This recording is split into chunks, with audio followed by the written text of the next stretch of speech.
From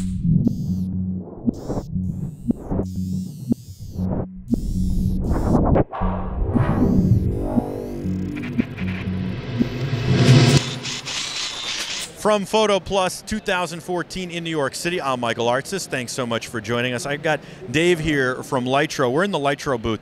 You guys had a camera that was really spectacular. It was like a proof of concept in my mind because it worked, it was really great, but it really was, to me, to show what the future is. Now you've got the ILLUM, which is an amazing, amazing camera. I have been so blown away by this. Walk me through these features. The beauty of the ILLUM is you can tell your story through interaction utilizing focus later. Meaning as a photographer, you can put points of interest in an image.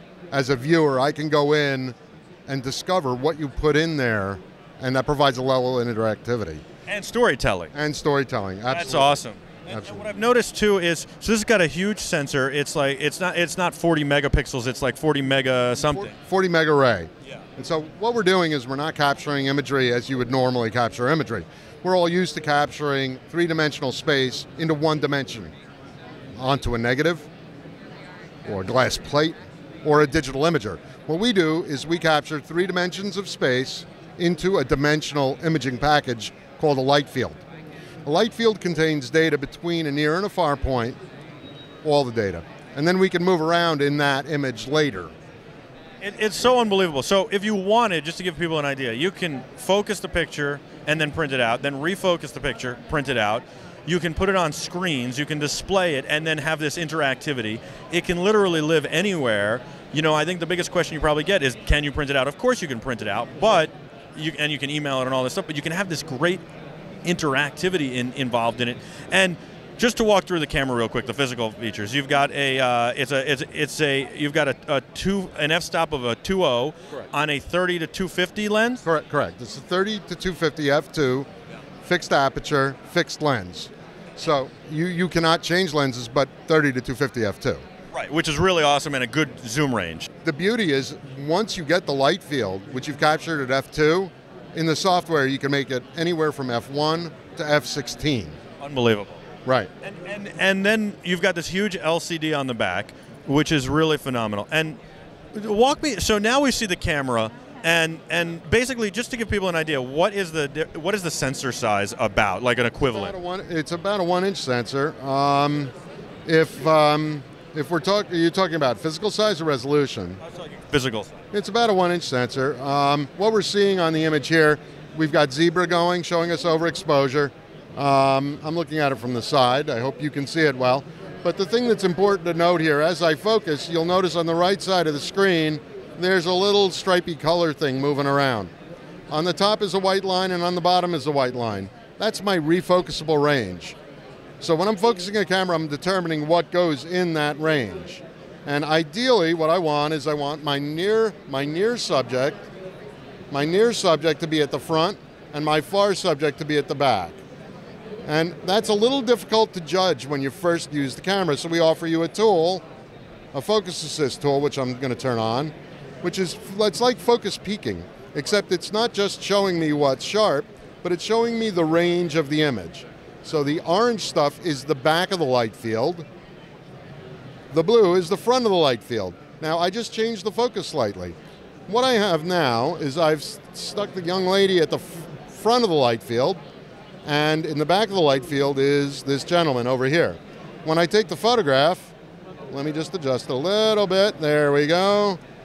I take the photograph and now I'm going to play it back. So it's now processing the light field into an image, and I can focus from the front, you see the white line in the histogram, to the back. So I can move around in the image. And all that stuff will be sharp. Now, when I get this image into a computer is where it's really going to sing, because that's where I can control my depth of field. I can put in some like tilt lens. I can tilt the back because I can make my slice of sharpness through the light field at an angle. That's awesome. And the other thing I noticed is you can do this, you can make it 3D after the fact. Absolutely. A single image. A single image. We can make it 3D. We can also animate the image. Unbelievable. It's pretty cool. This is the future of photography. What's your ISO range? Usable ISO range, well, I think goes up to 3200 from 80. Okay. But in reality, you want to keep it around 1,000 and under, and you get good shots. Excellent. And do you think this could translate to sports photography? It does, but it depends upon what you're doing. So remember, it's a storytelling tool. It's not going to replace your Canon or your Nikon or your Sony. If you're making a flat image, if you're shooting fast-moving action that you want to, autofocus really quickly on somebody moving around, this is not the camera for that. Right. But if you want to get a photograph that you can move through, if you can set up... Like the ballpark. Like the ballpark, or, you know what? In a football game, the play is going to have a certain amount of depth. I mean, a good sports photographer knows it.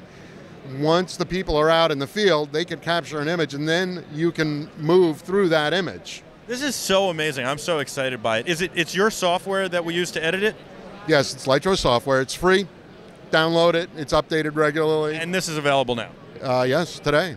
Awesome. Well, we've got these folks. We'll get some footage of them doing their thing. David, you're awesome. Thank you so much. I love the LYTRO camera. You got to check it out. It's so much fun because you can do so much stuff with it, including animate and 3D and all sorts of fun stuff. And it is the future of photography. I think it's going to become also the future of video at some point. I think you guys will develop something like that. That's my mind. We'll see what happens, but I'm really excited about this technology. Thanks for your time. Cool. Thank you. Thank you very much. Check out more content on BeTerrific. You can go download the app for free, BeTerrific.com/app, and follow us all over the place. I'm Michael Artsis, BeTerrific.